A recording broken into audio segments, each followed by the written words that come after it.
leave the territory and allow international peacekeepers to come in. Because if Indonesia had not agreed to leave after the referendum, there would be no interfet. Not the US, not Australia would have gone there against Indonesia's will, because it would be a bloodshed.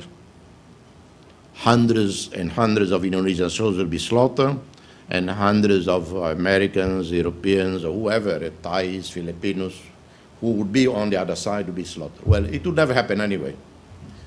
So Indonesia had to be credited that when the moment came, they walked out. They were not a defeated army. They left because Indonesian leaders have a better sense of statesmanship than the Burmese leaders. They honor an international agreement. They care about their reputation. They left behind a mess, but they left. And then they began their own transition to democracy. Extremely difficult, you know. It's your neighbor. And then we turn around and lobby for an international tribunal on Indonesia. Well, I don't have many virtues. You ask any bishop in Timor, you ask Cardinal Sin, he says Jose Ramos-Horta is a sinner. But one virtue I have, loyalty to our friends. I would never turn around and stab SBY or Megawati in the back by pushing for an international tribunal. What would happen if we did that? A, it would never happen anyway. The Security Council would never agree to it. So how stupid I am as a leader that knowing that it would be thoroughly defeated, I still would push for it. In the process, wrecking the relationship with Indonesia. And it was suicidal, diplomatically, politically. And that is fostering impunity. Well, so that's why, you know, so we, domestically, we have our own problems to deal with in terms of justice.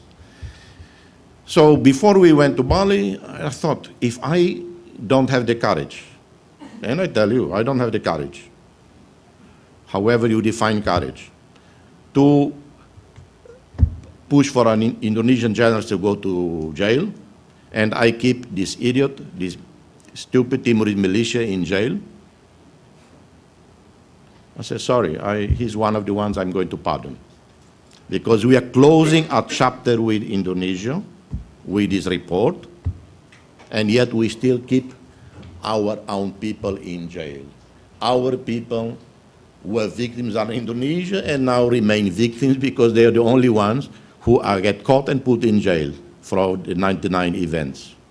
So that's why some people criticize me, some brilliant politicians in our parliament, particularly a lady, I don't mention her name, but if she were the Prime Minister or President of Timor-Leste, I wonder how she would handle it.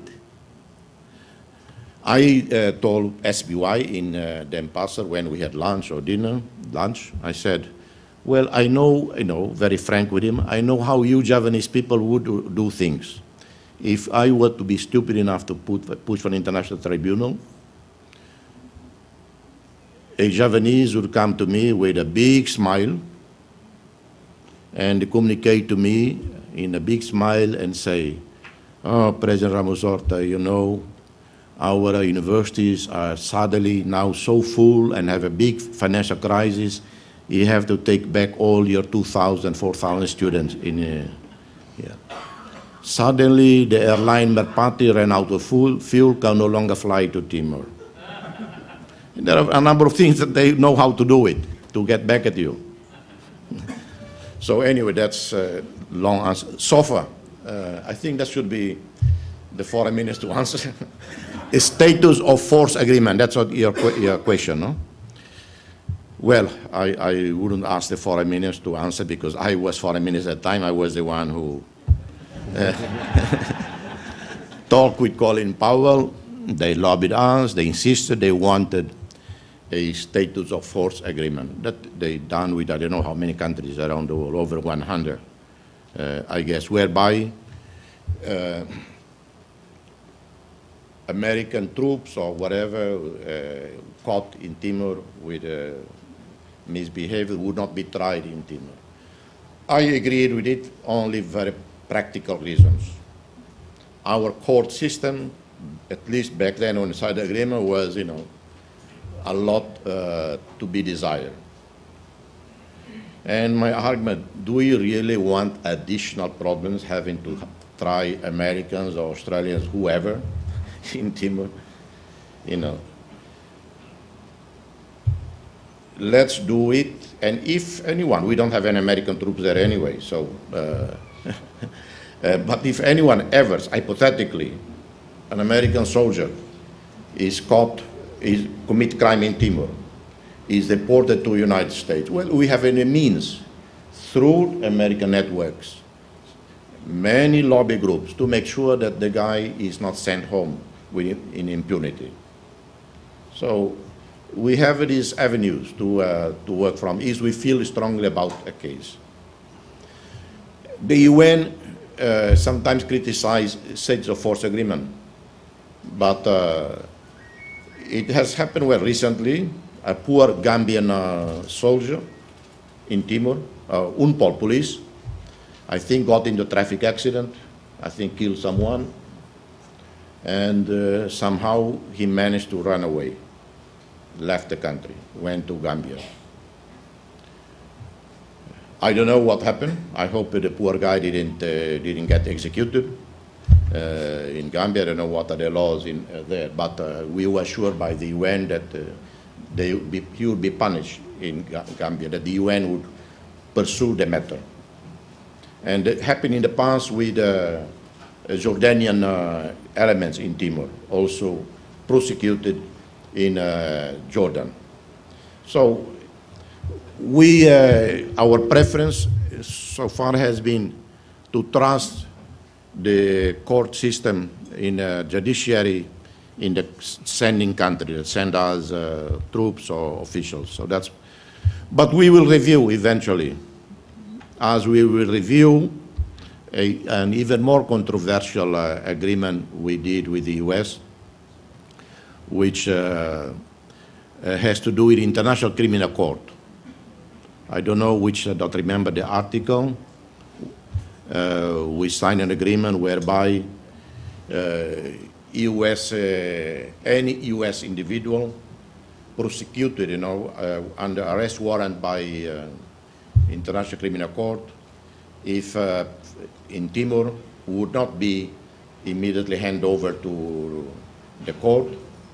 We will consult with the US side before we take action, whether to hand over to International Criminal Court in The Hague or to the US side. We were criticized, I was criticized for doing this at the time, but more than 80 countries have done this. But the Rome Statute also says, the Rome Statute does not take away from the sovereign country the prerogative of first trials, if and only when the offending party, the country concerned, is not delivered justice under the Rome Statute, then yes, it should go to International Criminal Court. So in first instance, an individual should be prosecuted, tried in his or her own country.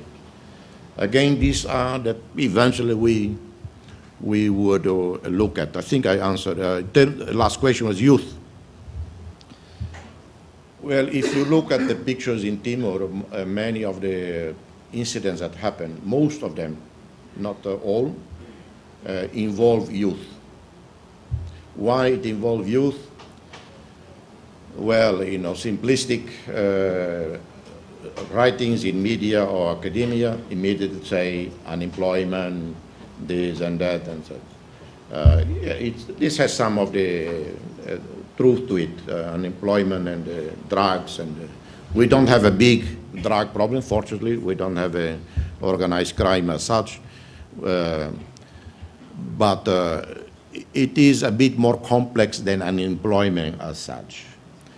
During the 24 years of Indonesian occupation, dozens and dozens of so-called martial arts groups mushroom in Timor. Each